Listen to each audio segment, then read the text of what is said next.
Hi, everyone. Thank you for joining our Let's Talk about environmental racism.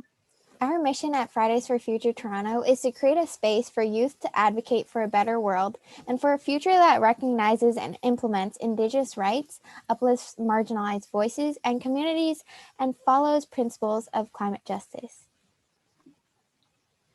Imagine. Imagine if the very liquid that comes out of your tap could kill you.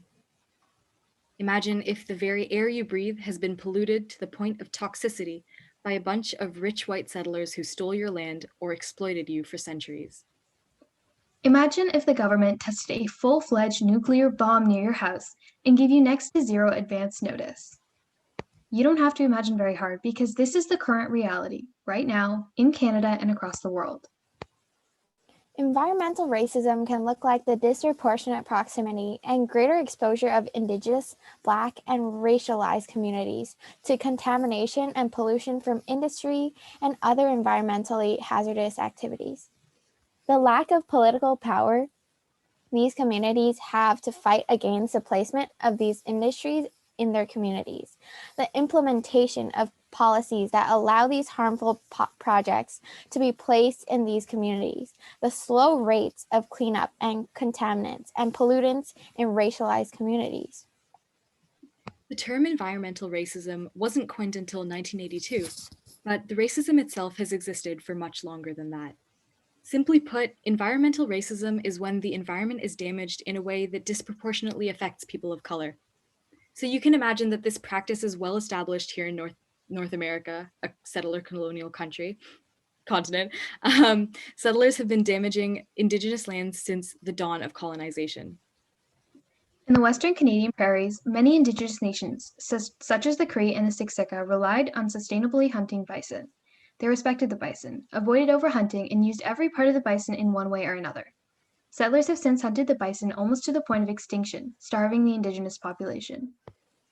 Another case of environmental racism is that of Africville, an African Nova Scotian community in Halifax.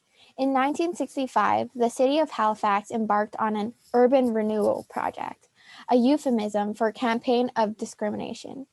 In addition to taking property away from members of the Africville community, the city dumped an incredible number of environmental hazards in the area, including a fertilizer plant, slaughterhouse, tar factory, stone and coal crushing plant, cotton factory, prison, 3 systems of railway tracks, and an open dump. Halifax destroyed Africville, and its former residents still have not been compensated.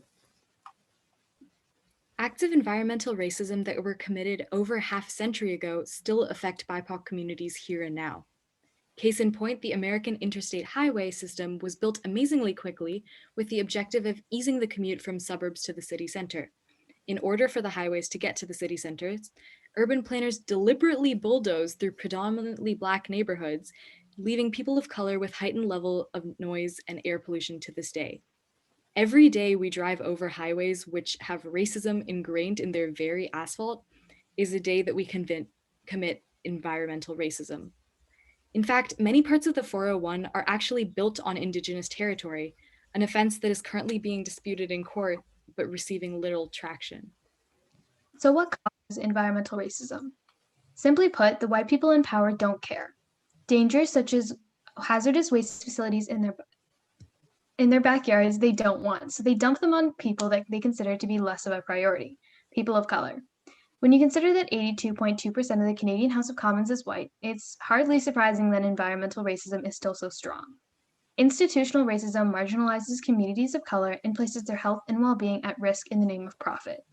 And while we've made some progress in recent years in reducing the effects of industrial pollution on human health, we need to address the racism that is still evident in who is protected from pollution and who is not. Here are some rapid-fire stats on the prevalence of environmental racism.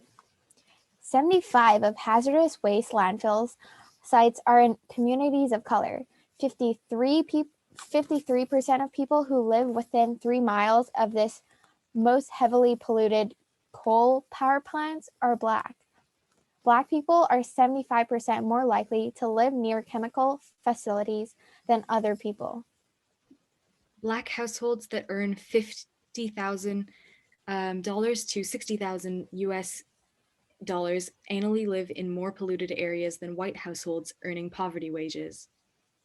Black communities are exposed to 1.54 times more pollutant particles in the air than white communities, and 3 times more likely than white people to die of exposure to these particles. About 3% of United States oil and natural gas reserves, 15% of coal reserves, and between 37 and 55% of uranium reserves are on indigenous land. On average, people of color comprise about 56% of the population of neighborhoods near toxic release inventory facilities. We know that environment has direct impacts on health, from causing respiratory illnesses to increasing infrared radiation levels in the atmosphere around us. But environmental racism opens up serious issues in regards to public health. As we mentioned before with Africaville, BIPOC communities are at much larger risk for environmental hazards because of the disturbingly massive amounts of environmentally damaging projects, facilities, and waste situated there. Other incidents include Lincolnville, where African Nova Scotians had to deal with a toxic landfill since 1974 that is contaminating their drinking water, and Flint, Michigan. Flint is a predominantly BIPOC city that dealt with severe water crisis from 2014 to 2019. Copious amounts of lead were found in the drinking water, and the contamination is thought to be the source of an outbreak of Legionnaire's disease that killed 17.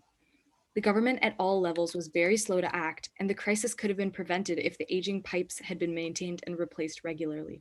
It was like they didn't care, and that's because they didn't. Here in Canada, one of the most water-rich countries in the world, our government has failed to provide this basic human right to Indigenous people.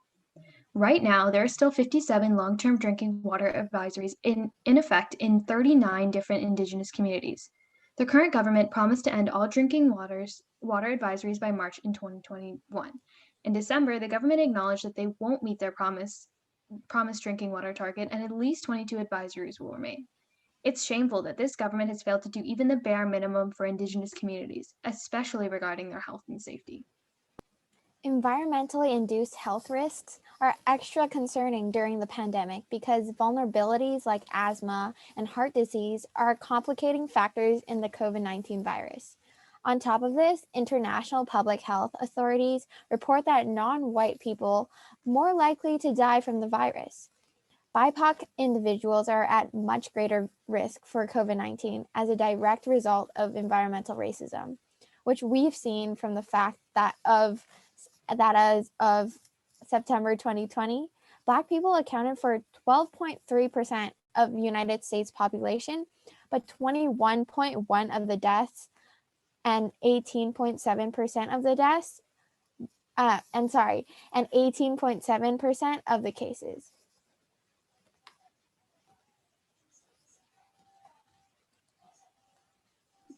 So, one aspect of environmental racism that isn't talked about enough is the lack of representation of Indigenous, Black, and other racialized communities in mainstream environmental groups and on decision-making boards, commissions, and regulatory bodies.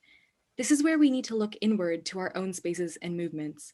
Are we including people of color in our environmentalism? Are we taking their perspectives into account when we have to advocate for environmental policy? Are we burdening BIPOC folks with the responsibility of having to continually educate us? Are we actively respecting intersectionalities of race and the environment? We all need to think long and hard about these questions. Many of our favorite climate solutions are experienced as environmental gentrification for communities of color. For example, bike lanes. Often they are carved through communities of color where parking space is limited and public transportation is minimal. Good for the environment, but bad for the people who live there, says Tyke James, Governmental Affairs Coordinator for the National Audubon Society. When you don't address justice with the environmental issues of today, you are perpetuating the root cause of that inequity. You're stipulating who is going to be sacrificed to make those decisions.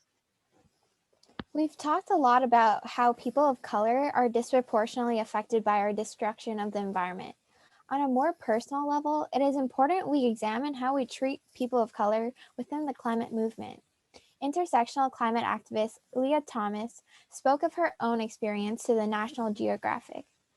She said, "The more I protested about climate change or helped colleagues speak out about issues like endangered salmon, one thing became increasingly clear. Not only was I often the only Black person at these events, but I felt invisible. It seemed like they acknowledged everything but my Blackness, or were nice about everything but race and culture. It was like, oh, Leah, we're doing so much for the planet. Why do we have to talk about racial issues? Her words encourage us to think, why do we so often treat activists of color this way? And how can we step up to address environmental racism within the environmental and social justice movements? So at that, we hope you enjoyed this conversation about environmental racism today, and we sincerely hope you continue to think about how environmental racism manifests into the world around you long after Black History Month is over. Be sure to check out the amazing BIPOC businesses that we will link in below in the description. And if you want to continue engaging with Fridays for Future Toronto, follow our socials also in the description, along with the form to join our newsletter. Thank you so much for joining us.